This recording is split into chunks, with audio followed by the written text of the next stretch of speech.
La Fundación Caminantes Sin Fronteras trae el segmento educativo Voces de la Conservación de la Biodiversidad en el Pueblo Agua.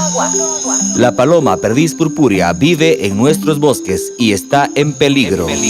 Su canto anuncia la vida del bosque. Protejámosla para que nunca deje de sonar en nuestro territorio agua. Es un mensaje de Voces de la Conservación con la colaboración de la Federación de Centros Agua del Ecuador, el apoyo del Fondo de Alianzas para los Ecosistemas Críticos y Fundación Futuro Latinoamericano.